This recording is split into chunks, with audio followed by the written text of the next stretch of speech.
engage the political elites and ensure that you have champions in government.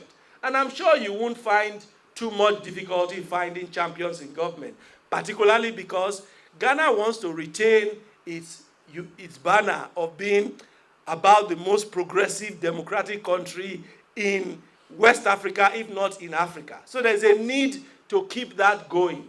And hopefully the champions will see beyond their navels and the need to support this process more actively. Again, the issue about the impact of different administrations is the challenge of how different administrations perceive positive things. Because the current administration came up when they were campaigning in 2015, they had a very progressive manifesto that told us all the things they were going to do to drive the access to information process to the next level, as they say they are going to be doing now. But 5 years after, disappointment is an easy word. So much so that we then are arguing over how far do you declare your assets and what amounts to asset declaration. But it's not just about, again, I also want to emphasize, it's not just about the black man or developing countries. Let's look at the US.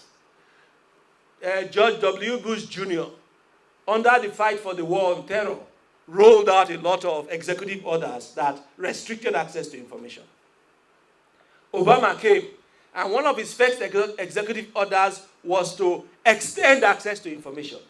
And he said, if in doubt about whether to disclose, let your default position be disclosure. Again, affirming the fact of the primacy of access to information. 8 years after, we have the current gray-haired boss in the White House, and you all know what his dispensation is today. So, which is why we can't base, this is so important, that it's so important to the strengthening and the defense of democratic principles that it's important for us to prioritize building structures, frameworks, and processes in place. It should not be left to the goodwill of either the political elites or the leadership of the private sector or whichever organ of government it is. Prioritizing having the structures, frameworks in place is absolutely important. So that saves you whether it becomes less of a priority by one government or more of a priority by another government. And that is why you see I said this coalition must sit down and start its work almost immediately.